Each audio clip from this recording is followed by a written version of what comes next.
It's the end of the day with Ray. Hello, my friends. Hey, today's a great day. It's a Tuesday, and on Wednesday, mark your calendars, tomorrow at 10 o'clock in the morning and then again at 2 o'clock in the afternoon Central Time, Clover Imaging Group is going to have a webinar. They've been helping dealers through this pandemic. Unbelievable stuff they've been doing. Well, they're having another one of these webinars. It's called the Silver Bullet, and today I have AJ Brazel from Clover Imaging and a really good customer of Clover's, none other than Bill Adams from NSC Diversified. Gentlemen, how are you doing? Let's talk about this Silver Bullet program, and I want to highlight Bill Adams' business because he's knocking it out of the park with a Managed Print Services program. How y'all doing? Doing great, Ray. Well, that's good. AJ, tell us a little bit about Bill and the relationship that Bill has with Clover. Yeah, and we're excited to have Bill on today, and the reason that we asked Bill to join us is because his business model lines up exactly with what we're trying to do with this new Silver Bullet, kind of the relaunch of the program here. And Bill does a fantastic job of pushing MPS into his customer base. And the thing that we love about Bill's go-to-market strategy is that he's really customer-centric and focused on the needs of the actual customer. Bill does not spend a lot of time pushing things into an end-user environment that isn't needed. He listens to actually what they need, and he doesn't go to market with a self-serving message and a self-serving strategy. So that's allowed him to win a lot of business from some of his competitors and grow a really nice footprint down in that St. Louis area. So that's why we asked Bill to be on with us today. He's a great customer and a great advocate of the Clover message. Well, Bill, two things I like what AJ said. Customer-centric. That means you're not out there over-speccing and overselling A3 copy machines so you can fund a lease, bury it with a bunch of prints, and then go prematurely upgrade it a couple years into it. Sounds like you're an A4 guy. It sounds like you're a customer-centric deliverable. But tell us a little bit about your business, Bill. Well, you're exactly right, Ray, and we aren't going out selling things that our customers don't need. As a matter of fact, we would be considered atypical as copier dealers go to market. So as you know, a typical copier dealer is going to sell 95% of their revenue is going to be generated off their existing customer base, selling them products they probably don't need, but products that keeps that dealer in business. And we sell about 10% of our revenue is hardware. And the reason for that is the vast majority of our customers have more hardware than they know what to do with. And so our focus in going to the market is how do we make that customer's business better tomorrow than it is today from a printing perspective. And that is optimization, utilization, better pricing, better products using the Clover remanufactured cartridges. And just what AJ was saying, our whole strategy is let's do the right thing by the customer. Let's not have a preconceived notion. One of the messages I tell my sales team over and over and over again is if you really want to be successful in sales, stop selling. Start listening. Listen to what your customers need, listen to what they want, and give it to them. Well, you know, Bill, great story, and it's awesome that you're actually paying attention to the customer, so you'll obviously be successful. But here's the question for you. Well, how do you do that? How can you be a copier dealer and not oversell and overspec? I mean, the manufacturers want you to push these big, giant machines all the time. What about your salespeople? How do you pay your salespeople? Because they have to sell A3. All these stupid-ass things you hear constantly over and over and over again. It sounds like you just ignore them. Well, pretty much, Ray, we do ignore them. From a salesperson perspective, we put comp plans in place that pay the sales folks for doing what we want them to do. And that is going out and doing the right thing for the customers. So if they land a managed print deal, they're going to get a % of that monthly continuing revenue.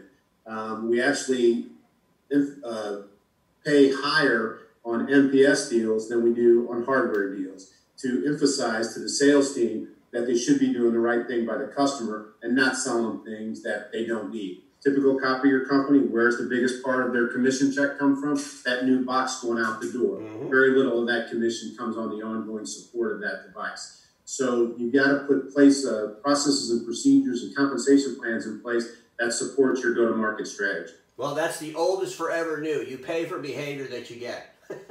And, you know, anytime a dealer owner says, well, there's no way to pay the reps, well, that's your problem. That's not your rep's problem. He's just doing what you're allowing him to do. That's a fantastic story, Bill, and I imagine you're just knocking it out of the park over there. So you have a lot of HP accounts that you walk into. I mean, HP, at the end of the day, they have a lot of A4 MFPs spread around the country.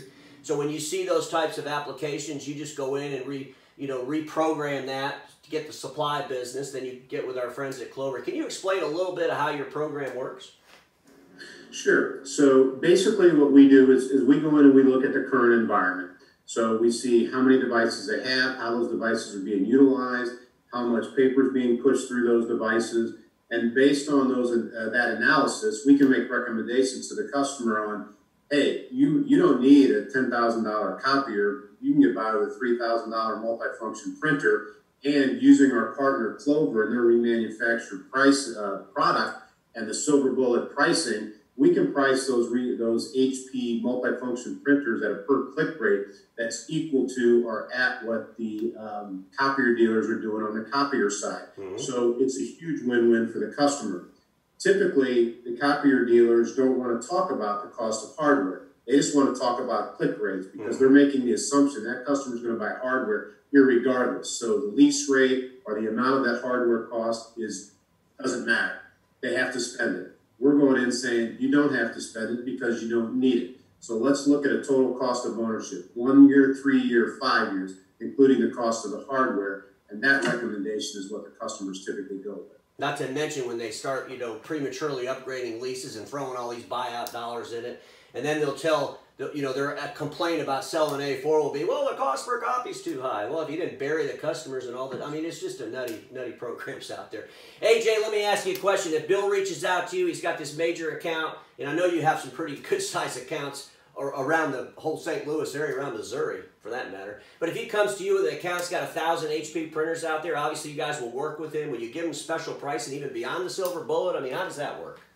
Yeah, it just depends on the deal. And that's the thing that we really want to focus in on with the relaunch of this program. Is where we've seen the most success in the history of Clover dealing with larger end users is when we partner closely with the dealer, take a look at the entire fleet together and put together kind of a holistic proposal that the dealer can go to market with.